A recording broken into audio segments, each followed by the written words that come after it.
మర్రి golden diamonds ప్రారంభోత్సవ మరియు అక్షయ తృతీయ ప్రత్యేక ఆఫర్ గా VA పై ఫ్లాట్ 25% తగ్గింపు. Marri golden diamonds, Kukatpally, Hyderabad. Gulf దేశాలపై ఇరాన్ దాడులు చేసిన తొలి రోజుల్లో UAEకి ఇజ్రాయెల్ సాయం అందించింది. ఇరాన్ డోమ్తో పాటు దాన్ని ఆపరేట్ చేసేందుకు సైనికులను కూడా పంపింది. ఇజ్రాయెల్తో బలపడుతున్న తమ రక్షణ సంబంధాలు యుద్ధం సమయంలో ఉపయోగపడినట్లు UAE పేర్కొంది. అంతేకాకుండా నిజమైన స్నేహితులెవరో తెలిసి వచ్చిందని ఎమిరేట్స్ అన్నట్లు మీడియా కథనాలు పేర్కొన్నాయి. ఇరాన్ దాడుల వేళ UAEకి ఇజ్రాయెల్ అండగా నిలిచింది. షార్ట్ రేంజ్ రాకెట్లు, క్షిపణులు, డ్రోన్లను అడ్డుకునే గగనతల రక్షణ వ్యవస్థను పంపటంతో పాటు దాన్ని ఆపరేట్ చేయడానికి కొందరు సైనికులను కూడా UAEకి పంపింది. ఇజ్రాయెల్ అధికారులు ఈ విషయం చెప్పినట్లు ఆక్సియోస్ మీడియా కథనం పేర్కొంది. ఇరాన్ ప్రయోగించిన క్షిపణులు, డ్రోన్లను UAE చాలా వరకు అడ్డుకున్నప్పటికీ కొన్ని పౌర, సైనిక లక్ష్యాలను తాకాయి. దీంతో ఎమిరేట్ నాయకత్వం ఇజ్రాయెల్ సాయం కోరాల్సి వచ్చిందని సమాచారం.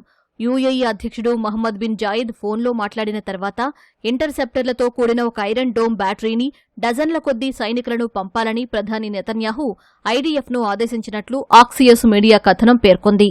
ఇరాన్ దాడులకు కేంద్ర బిందువుగా నిలిచిన అబుదాబికి ఇజ్రాయెల్ సైనిక సాయం ఎంతో మేలు చేసింది.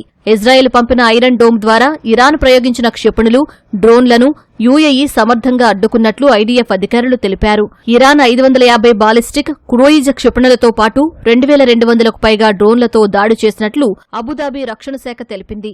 ఇజ్రాయెల్తో బలపడుతున్న రక్షణ సంబంధాలు సంక్షోభ సమయంలో ఉపయోగపడ్డాయని పేర్కొంది. ఐరన్ డోమ్ను విదేశాలకు పంపడం ఇదే తొలిసారి అని ఇజ్రాయెల్ అధికారులు చెప్పినట్లు ఆక్సియోస్ మీడియా కథనం తెలిపింది. అమెరికా, ఇజ్రాయెల్ కాకుండా ఐరన్ డోమ్ను ఉపయోగించిన మరో దేశంగా UAE నిలిచినట్లు పేర్కొంది.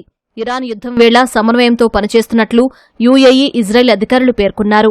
సైనిక సాయం, ఇంటెలిజెన్స్ సమాచారం, దౌత్యపరమైన మద్దతు ద్వారా నిజమైన మిత్రదేశాలుగా అమెరికా, ఇజ్రాయెల్లు నిరూపించుకున్నాయని UAE జాతీయ భద్రతా మండలి సభ్యుడొకరు తెలిపారు. ఇజ్రాయెల్ చేసిన సాయాన్ని UAE ఎప్పుడూ మర్చిపోదన్నారు. నిజమైన స్నేహితులెవరో ఈ యుద్ధంతో తెలిసిందని UAE తెలిపింది.